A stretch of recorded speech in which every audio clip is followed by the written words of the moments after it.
What would you think if I said that all of your travel photos need just a little editing?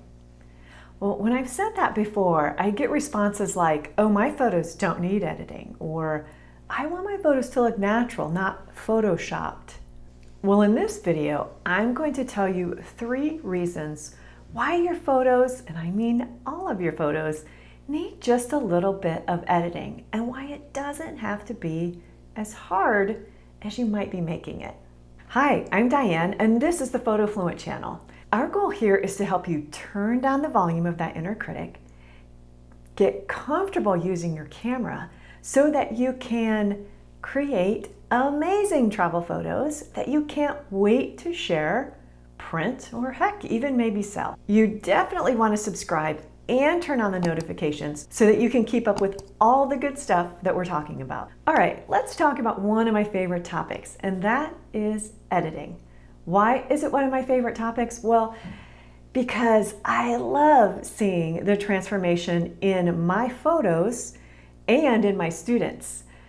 My photos go from kind of boring, I didn't get the settings just quite right, to wow, that's a pretty darn good photo.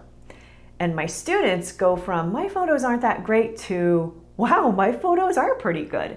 Okay, let's dive in a little bit more to those 3 reasons why your photos do need editing. Number 1, you can't control the light when you travel. Now, if you have a studio and you're seeing clients with your photography, you can control how much light, what the direction is, you can even move your subject around. But when you're traveling, you don't have that luxury. The light is what it is. Sometimes it's really beautiful and soft and warm. Sometimes it's really harsh. It's right in the middle of the day. You get bright light, you get dark shadows, and then sometimes it's really cloudy and you don't get pretty light at all. And guess what? As a traveler, you're out in all of that. Your experiences happen in all of that light.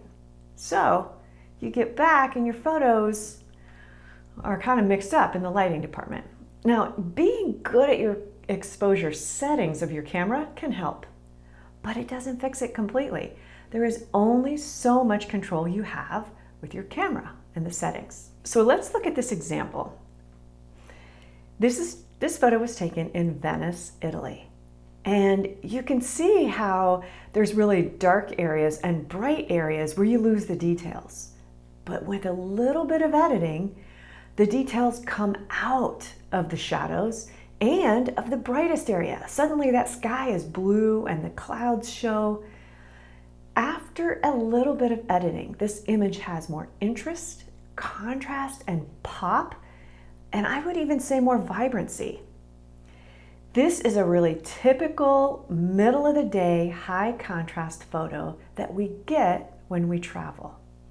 With a little bit of editing, and I'm telling you, it doesn't have to take that much, you can go from this before to this after. Reason number 2 why you need to edit your photos is because sometimes you don't get the composition just right. No matter how much you know about composition, no matter how intentional you are, when you travel, if you're like me, you're often in a hurry and you're rushing from place to place. You're excited about all the stuff you're seeing. So you get back, look at the photo later and think, oh, I wish it would have been a little more this. I wish I would have not included that. Guess what? You can change that. You can't completely change it. You can't make it an entirely different composition always, but you do have a lot of flexibility. Let's look at an example. With this photo, it's at a wine tasting in Bordeaux. And I think you can see that the focus isn't really where I want it to be. There's a lot of distractions. And if you're thinking, I don't even know where the focus should be or where I wanted it to be, the focus, the subject of this photo, to me, is that moment of her holding the glasses as she's about to hand them to us for the tasting. But you wouldn't know that because it's dark in the areas that I want to be emphasized, it's too bright in other areas, and it's kind of all over the place. With some cropping and a few more adjustments, all of a sudden, it's a very different photo. Now, the subject is that moment of her reaching for the glass, holding on to it, and getting ready to hand it to us for the tasting. Let's talk about reason number 3 why your photos need editing. Because sometimes you get home and look at your photos and think, that is not what I remember seeing. You are in some beautiful place in Italy or Morocco and think, it was so beautiful, the colors were so vibrant. It was awe-inspiring. And then your photos are kind of boring. Well, your camera can only do so much. A lot of times I think it's easy to blame ourselves. Oh, I didn't get the exposure settings right. I didn't do 100 other things right, because our cameras are complicated. But it's not always your fault. Sure, camera settings, understanding how your camera works can give you a better chance of getting better photos, but there are some things that are just out of your control, like the light, or sometimes the white balance just gets a little off. That's what editing's for. Think of it like when you put on a little makeup. It's not that you're trying to look like an entirely different person. Okay, maybe you are, but for most of us, it's just to look a little better version of ourselves. So it's the same way with editing. It's to help your photo, your image, match the image you had in your mind of the place you experienced. So it doesn't have to look unnatural. It doesn't have to be a lot of work or time. A few edits can just help give it that contrast, vibrancy, pop, wow of the scene that you remember seeing. Let's look at an example. This is taken in the Musée d'Orsay, and we're looking out at Montmartre, and it's a beautiful scene. Inside is really stunning, and then of course outside through the clock is so beautiful. And yet when I got it back, it looked like the image on the left, and I thought, that is an awful photo. I almost got rid of it. It almost didn't even make the cut because it's so overblown that the bright area, you can't even really see it. And then the area in the foreground is so dark, you don't get details there either.